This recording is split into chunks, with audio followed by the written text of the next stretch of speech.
Everything about Darwinian evolution was a platform for directed human evolution.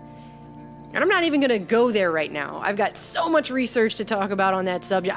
But that's not even the point. We're here now, so let's talk about what's here now.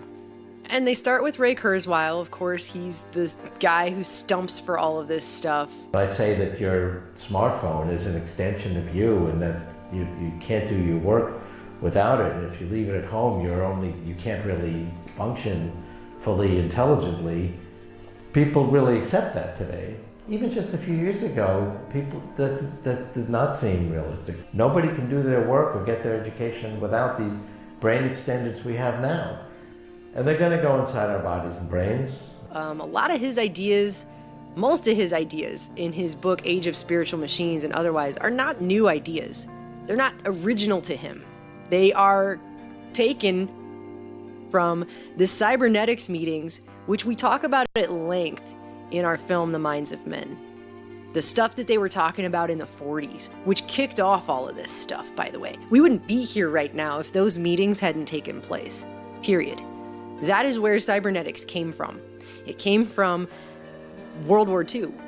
And the meetings, the secret, very secretive meetings they were having afterwards. And then that launched into the MK Ultra project. Okay, and all of these things are hand in glove. They all go together. That is what we discuss in our film. We discuss it at length. We lay it all out with all the research as to how that happened, who was there, what they talked about, and how we got. It's really that whole film, even though it's set back in that time period, that film is a large part of how we got here today, technologically speaking. So, Kurzweil comes out and says, our technology is part of our humanity. Is it? Is it? I guess in a way it is. I mean, you can't really go out in public without seeing people face down in their phones everywhere. I mean, there are people that freak out if you suggest to them, hey, have you gone to the store lately without your phone? There are people who can't get 3 feet into a grocery store in the produce section without making a phone call about broccoli. They just can't do it. They can't seem to function anymore without it. And he's talking about how we created this technology to extend ourselves. That's what's unique about us. Goes on to say, it's no secret that Google has transhumanistic aspirations. In 2011, Stephen Levy made a bold statement about the company in his book In the Plex, quote, "From the very start, its founders saw Google as a vehicle to realize the dream of artificial intelligence in augmenting humanity." And if you think about it, computers can give you digital senses that you did not even have. Hearing and speaking and even understanding. So all of a sudden, the computers are not the same as people, but they can really go back to that notion of making our lives, think of them as augmented humanity, making us better. Think of them as augmented humanity. Period. Not to realize artificial intelligence as a way of realizing it. No, it was to augment us. Now, think about Google.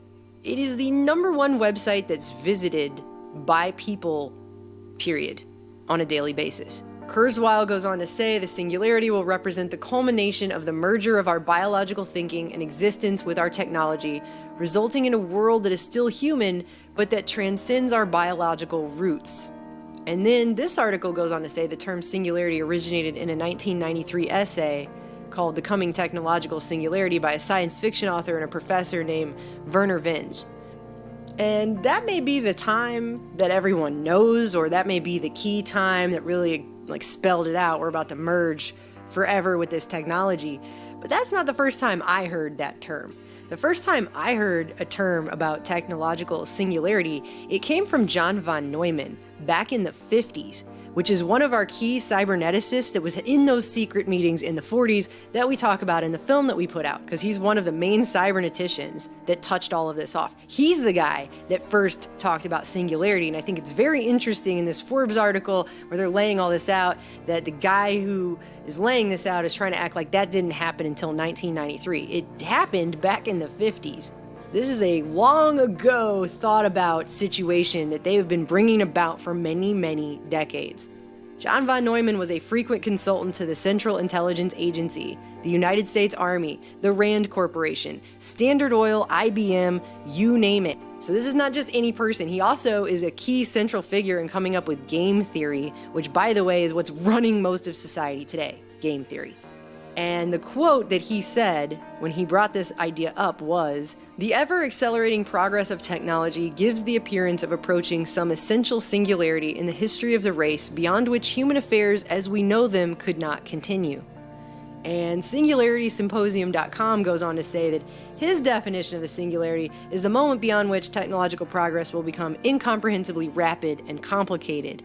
But that is not, after researching the man, reading his writings, and doing a whole film where we talk about him and his group, that is not what I believe he was talking about at all. And if you just look at the quote itself and think about it for a second, the appearance of approaching an essential singularity in the history of the human race, the race, beyond which human affairs cannot continue, because it won't be a human affair anymore. I mean, that's the way that I see it. Maybe I'm completely wrong, and maybe these people are completely right, but I think there's more to it than just, well, the computers are gonna be so insanely fast that it's just gonna be complicated. And that's a really boring underplaying, I think, of what the ramifications are of what he's really saying there.